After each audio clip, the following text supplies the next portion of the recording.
প্রীতি নিয়ে কথা বলা। আমরা নজরুলকে যতটুকু জানি, আমি ইতিহাসের ছাত্র, নজরুলকে পড়ে যতটুকু জানি সেটা হচ্ছে নজরুল একেবারে 100% একজন অসাম্প্রদায়িক ব্যক্তি ছিলেন। সাম্প্রদায়িকতা মুক্ত অসাম্প্রদায়িক একজন কবি ছিলেন, লেখক ছিলেন, সাহিত্যিক ছিলেন। উনি একাধারে যেমন বাঁকা বাঁশের বাঁশরি, অন্য হাতের রণতুর্যের কথা বলেছেন, ঠিক তেমনিভাবে উনি ইসলামী সঙ্গীত, ভজন, কীর্তন সমান তালে লিখে গেছেন। ওনাকে হিন্দু, মুসলিম, বৌদ্ধ, খ্রিস্টান কোনো অভিধায় আখ্যায়িত করা যাবে না।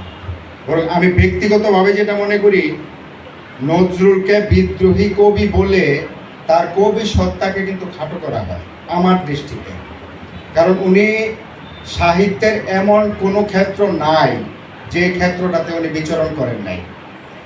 বরং আমাদের বাংলাদেশের প্রেক্ষাপটে যে সমস্যাটা তৈরি হয়েছে, আমরা আলোচনা করতে যে অনেক সময় নজরুলকে কিছু কম পড়াশোনা মানুষ বলে অভিহিত করে থাকি। আমার সৌভাগ্য হয়েছিল বিখ্যাত নজরুল গবেষক ডক্টর রফিকুল ইসলাম এবং আমাদের জাহাঙ্গীরনগর বিশ্ববিদ্যালয়ের প্রফেসর খালেকুজ্জামান, এই দুজন মানুষ নজরুলকে নিয়ে গবেষণা করেছেন দীর্ঘদিন। এই গবেষণালব্ধ একটা সেমিনারে উপস্থিত হওয়ার সৌভাগ্য হয়েছিল।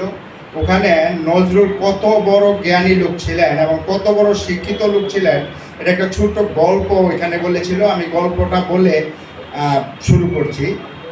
ওখানে বলা হয়েছিল, নজরুল যখন 8ম বা 9ম শ্রেণীর ছাত্র, তখন শিক্ষক মহোদয় একদিন ক্লাসে পড়া দিয়েছিলেন গরুর রচনা। নজরুল একটু বাউন্ডেলি টাইপের ছেলে, স্যারদের কথাবার্তা শুনতেন না। এই গরুর রচনা সবাই চমৎকারভাবে, এটা প্রফেসর খালেকুজ্জামানের বক্তব্য, যেভাবে বলছেন আমি সেভাবেই বলছি। নজরুল গরুর রচনাটা লিখেন নাই। স্যার সবার খাতা একটা একটা করে দেখছেন, ঘুরে ঘুরে দেখছেন, সবাই মোটামুটি যেটুকু পেরেছেন গরুর রচনা লিখেছেন, কিন্তু নজরুল একটি লাইনও লেখেন নাই। নজরুল জানালা দিয়ে বাইরে অপলক দৃষ্টিতে তাকিয়ে আছেন।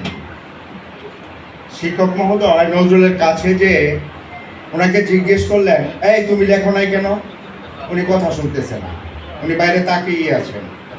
এক পর্যায়ে উনি ধমক দিলেন, এই বাউন্ডেলি কোথাকার, পড়া দেওয়া ছিল না গরুর রচনা, তুমি লেখো নাই কেন? ওনার তখন সম্বিত ফিরছে। উনি বললো, স্যার কি বললেন আপনি? আমি ঠিক বুঝতে পারি নাই। বললো, গতকালকে গরুর রচনা পড়া দেওয়া ছিল, তুমি গরুর রচনাটা মুখস্থ করছো? না স্যার, করি নাই। তো কেন? তো গরুর রচনা স্যার মুখস্থ করতে হবে কেন? ওই যে দেখেন বাইরে গরু চড়তেছে, এটা দেখে বলে ফেললেই তো হইলো, এটা পড়ার কোনো ব্যাপার না তো। এরকম একটা উত্তর দিলেন। বললো, স্যার যে তোরে বাউন্ডে লিখবো না, জীবনে আর দূর হবে না। বললো, স্যার গরুর রচনা লেখার মতো সময় সুযোগ এটা আমাদের এই ভারতবাসীর মধ্যে নাই। আমাদের আরো বড় চিন্তা করতে হবে। গরুর রচনাটা লিখতে পারে না, অনেক বড় চিন্তা করবেন, মহাপণ্ডিত হয়েছে তিনি।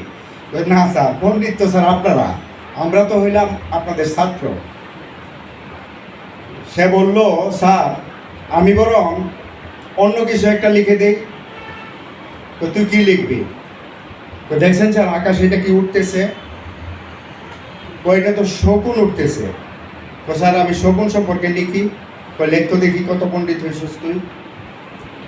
এবার স্যার বলল, ঠিক আছে তুই শকুন সম্পর্কেই একটা প্যারাগ্রাফ লেখ, একটা অনুচ্ছেদ লেখ।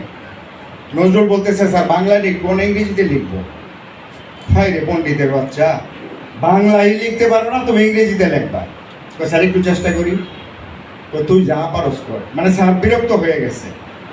নজরুল, খালেক স্যারের বক্তব্য, নজরুল মাত্র 20 মিনিটে 3টা পৃষ্ঠা ভালচার সম্পর্কে লিখে স্যারকে দেখাইল। এবং স্যার তো অভিভূত হয়ে গেলেন এবং আশ্চর্যের সীমা ছাড়িয়ে গেল। এবং নজরুলকে বলল, তুই ইংরেজি সাহিত্য কিভাবে জানলি এতটুকু? স্যার একটু একটু দেখে দেখে পড়ি তো, এই জন্য ভালচার সম্পর্কে এই 3টা পৃষ্ঠা আমি লিখে আপনাকে দেখাইলাম। স্যার হয়েছে কিছু? স্যার ভুল ধরার মতো ক্ষমতা আসলে স্যারের ছিল না। সেই